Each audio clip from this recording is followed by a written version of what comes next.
Hinawakan na ng prinsipe ang isang halaman, at nasabi niya na ito lamang ang hindi poisonous sa lahat ng mga halaman na nandito. Bigla naman agad nawala ang lalagyan ng mga halaman, at meron naman agad lumabas kaya't nagulat ang prinsipe. Ang mekanismong ito ay pumipigil sa mga taong naging maswerte lang sa unang subok, kaya't layunin nito na bigyan pa ng pangalawang ulit ang pagpili.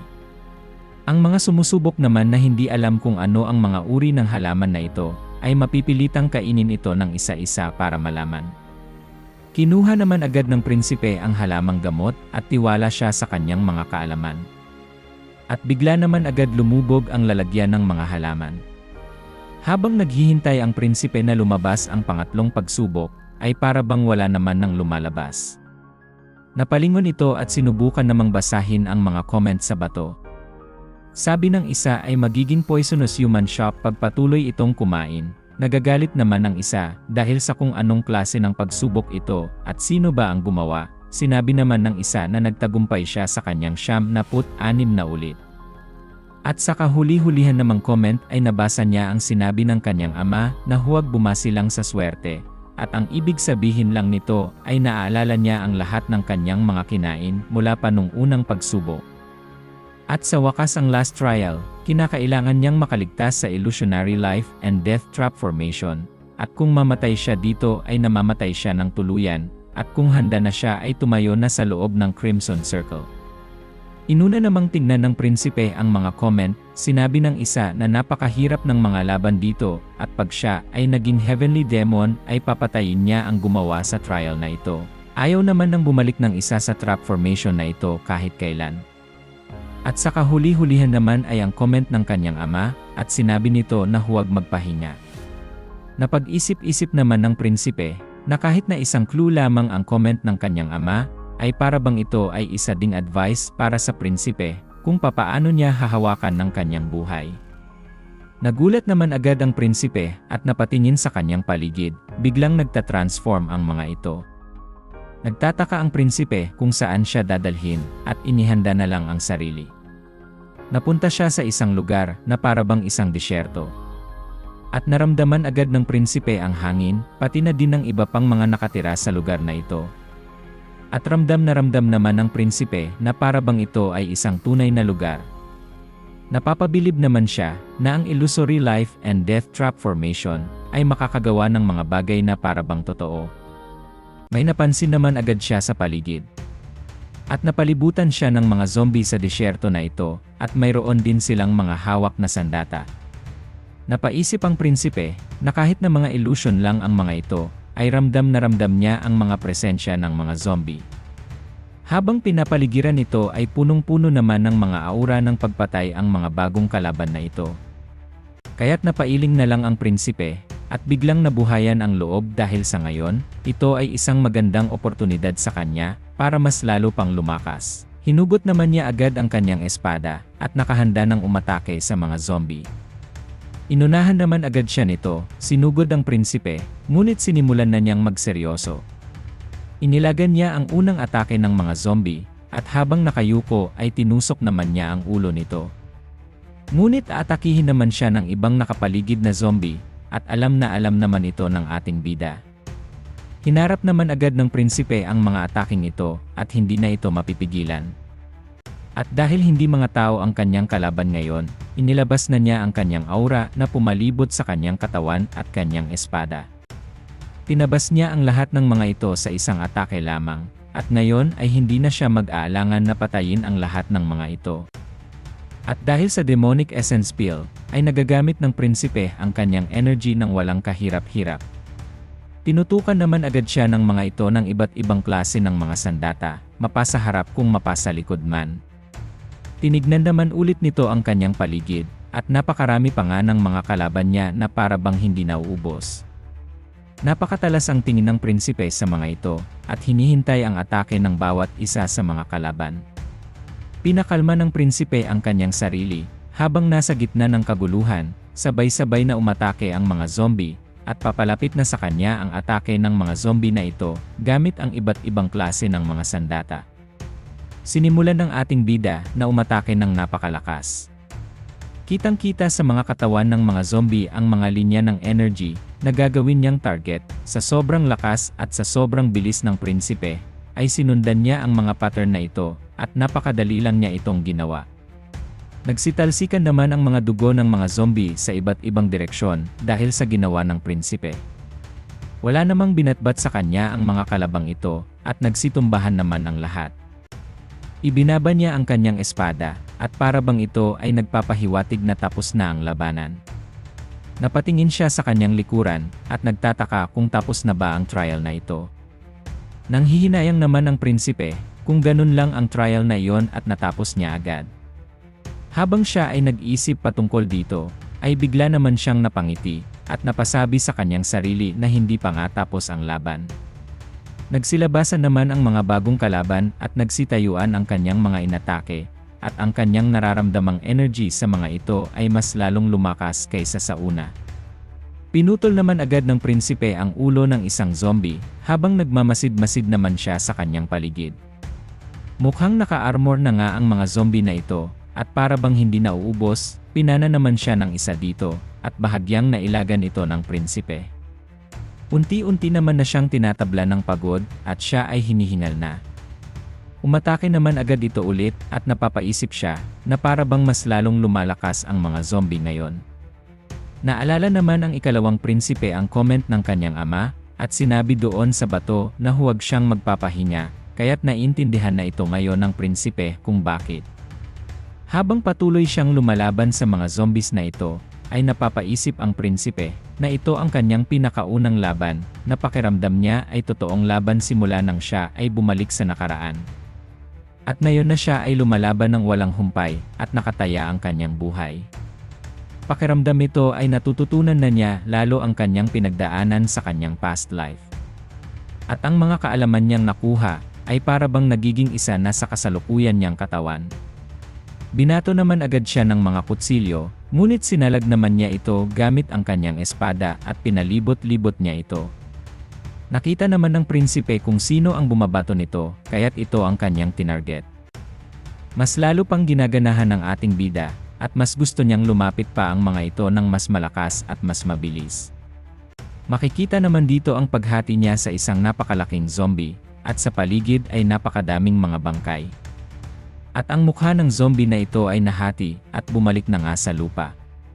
Sa sobrang intense ng labanan, ay pagod na pagod ang prinsipe, kaya't ibinaba niya muna ang kanyang espada. Habang nagpapahinga ay nagmamasid-masid pa rin siya sa paligid, at napapaisip siya kung talaga bang tapos na ang pagsugod ng mga zombie.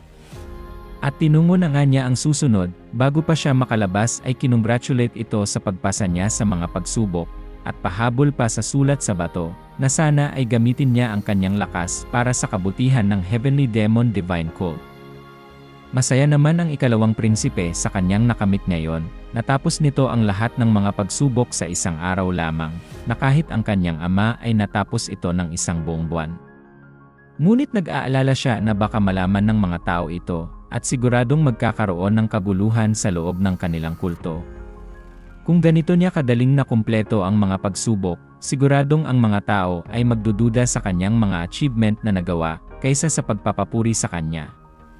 Kaya't naisip niya, at buong-buo na ang kanyang desisyon, na magpapatuloy pa din siyang mag-training sa loob ng kuweba na ito. Gagamitin niya ang lahat ng mga kaalaman niya dito, at aangkinin na parang sa kanya. Nang bumalik naman na ang prinsipe sa Heavenly Demon Cult, ay makikita naman ang Heavenly Demon na kini-question kung bakit natapos niya ang mga pagsubok ng 100 araw. Nagpaliwanag naman ang prinsipe, ang sinabi niya ay ginawa niya ang lahat ng kanyang makakaya, pero hindi pa rin niya malagpasan ang record ng kanyang ama. Napatanong naman ang Heavenly Demon kung hinati na niya ba ng tama ang batong bilog. At sinagot naman siya ng prinsipe na dahil ito sa ibinigay niyang clue sa mga comment sa bato, at saka hindi din siya nagpahinga sa pinakahuling pagsubok ang Illusion Trap Formation.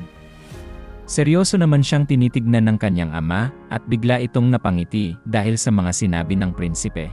At napansin naman agad ito ng ating bida, nang umiti na din ang kanyang ama, ngunit bumalik din naman ang pagkamasungit ng mukha nito. Sinabi din dito na mukhang hindi siya tanga na tulad ng iba, at sumagot naman agad ang prinsipe, at syempre siya ang anak ng Heavenly Demon. Wala naman siyang nakuhang reaksyon dito, at napaisip na lamang ang prinsipe, bago pa ito magbalik sa nakaraan ay akala niya na gustong-gusto ng kanyang ama na pagawain silang magkapatid, para mag-agawan ng trono. Pero ngayon ay naiintindihan na ito ng prinsipe, na ang kanyang ama ay isang klase ng tao, na kayang tiisin ang lahat pati ang pagkamatay ng kanyang mga anak, para lang sa kanilang kulto. Meron namang nagsalita sa gilid, at sinabi nito na nakakabilib ang kanyang ginawa, at natapos niya agad ang mga pagsubok sa Minor Heaven Cave ng 100 araw lang.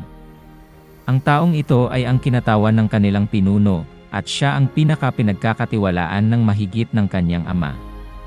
Siya ang chief advisor ng kanilang kulto, siya si Simamyong. Binigyan naman niya ito ng paggalang, at binati sa kanilang muling pagkikita. Nagpapasalamat naman si Simamyong, at nagkita silang dalawa, sa katunayan, ay mayroon itong nais nilang pag-usapan patungkol sa kanilang kulto. Napaisip ang prinsipe na kung gusto nitong makipag-usap sa kanya, patungkol sa kulto, ay siguradong kagustuhan ito ng kanyang ama. Nakatanggap si Simamyong ng anonymous na sulat, at napapaloob dito na mayroong korupsyon na nagaganap sa loob mismo ng demonic army. Wala namang sinabi ang prinsipe, ngunit makikita sa mukha nito na galit siya. Ang demonic army ay isa sa kanilang mga combat groups, at ang pinuno nito ay kapatid ng Blood Heaven's Bladesman, kaya't napapaisip ang prinsipe, at bakit nasasangkot na naman ang matandang iyon. Sabi ni Simamyong, na nakatanggap din sila ng sulat na nagkaroon ng investigasyon sa lugar na ito, at wala itong kinahantungan, at nabigo lamang sila. Ang Special Investigation Officer, na pumunta doon ay pinatay, ng mga demonic army. At ang taong pumatay dito na galing sa demonic army, ay nagpakamatay din. At napapaisip ang prinsipe, kung ano ang kanyang gagawin patungkol dito. Gusto naman ng advisor, na ang prinsipe na ang maging bagong Special Investigation Officer, at siya na ang magpatuloy sa kasong ito. Napakadelikado naman ito, dahil kung sino man ang makitang nagiging kurap ay pinapatay agad, at ang mga taong involved dito ay gagawin ang lahat para lang maitago ang kanilang masasamang gawain. Kahit na ang investigation officer ay ang anak ng Heavenly Demon, ang mga ito ay hindi magiging mabait sa kanya. Nagtataka naman ng prinsipe, kung bakit gusto siya nitong ipadala doon kahit na alam nito na posible siyang mamatay. Kaya't napaisip na lang ang prinsipe, na baka isa ito sa mga pagsubok ng kanyang ama. Binanggit naman ng kanyang ama, ang sinabi nito sa kanya sa bubungan, na gusto niyang kontrolin ang kanyang nasasakupan, at kung magagawa na niya ito ay siya na ang magiging bagong Heavenly Demon. Napapasabi naman ang kanyang ama, na baka natatakot ang prinsipe na tanggapin ang misyon na ito. Wala din namang magagawa ang ating bida, at naintindihan na lang niya ang gustong iparating ng kanyang ama, kaya tinanggap na niya agad ang misyon na ito. Hindi alam ng prinsipe kung ano ang gustong gawin ng kanyang ama, kaya't magpapakita na lang siya ng kagilagilalas na performance para dito. At dahil baka ito ay maging huling oras na niya ay hiniling nito na mag-inuman muna sila, ngunit tinalikuran lang siya ng kanyang ama at hindi pinansin. Kaya't napasabi na lang ang prinsipe na, kahit matigas ang puso ng kanyang ama ay mahal pa rin sila nito. Sumagot naman ang advisor na parang hindi naman ito ang kanyang nakikita. Kinaumagahan, nakikita ang isang Special Investigation Officer. Ang pangalan nito ay Sudaryong at nanggaling siya sa Nirvana Pavilion. Ang mukha at ang buong katawan nito ay parang pagod na pagod, habang may hawak na 2 aklat sa kanyang mga kamay. At napapatingin na lang ang prinsipe dito, sinabi niya na bakit ito nandito, at ang gusto ng prinsipe ay bigyan siya ng pinakamagandang babae sa Nirvana Pavilion. Sinagot naman siya nito, na baka ang tingin sa kanya ng chief advisor ay ang pinakamagandang babae. Biglang nairita naman ang ating bida sa bagong mukha na ito. Wala naman na siyang pakialam dito at sila ay magtatrabaho na, kaya't umalis naman na agad sila at napilitang sumama si Sudaryong. Puno naman ng katanungan ang prinsipe sa commander ng demonic army na ito, at ang pangalan niya ay si Guchonyang, at 8 beses niya na itong maging commander, dahil ang demonic army na ito ay kumukuha ng mga napakadelikadong mga misyon, kaya't sila ay tinagurian ng elite army. Ang ibig sabihin lang nito ay magaling sila sa kanilang trabaho, at sumang-ayon naman agad si Sudaryong. Bigla namang napahinto ang prinsipe, at napatanong si Sudaryong kung ano ang kanyang problema. Nasabi naman ng prinsipe kung hindi ba niya gustong imbestigahan ang korupsyon na nagaganap dito sa demonic army, at gusto naman ito. Nagtataka naman ang prinsipe kung bakit ganito ang kanyang itsura, at para bang wala na siyang buhay, dahil kapag nakita nila ang korupsyon sa lugar na ito, ay wala din namang mangyayari, sagot ni Sudaryong. Napatanong naman siya kung hindi ba ito natatakot, at wala namang pakialam si Sudaryong. Pahabol pa ng prinsipe na baka hindi niya nababalitaan na namatay ang dating mga Special Investigation Officer. Bigla naman itong sumagot na ang namatay ay ang kanyang superior, kaya't nagulat ang prinsipe. Ang taong iyon ay siya rin ang nagtuturo kay Sudaryong, at hindi pa rin makapaniwala ang ating bida sa kanyang naririnig. At nag-iba ang kanyang paningin kay Sudaryong, na para bang medyo naawa na siya sa taong ito.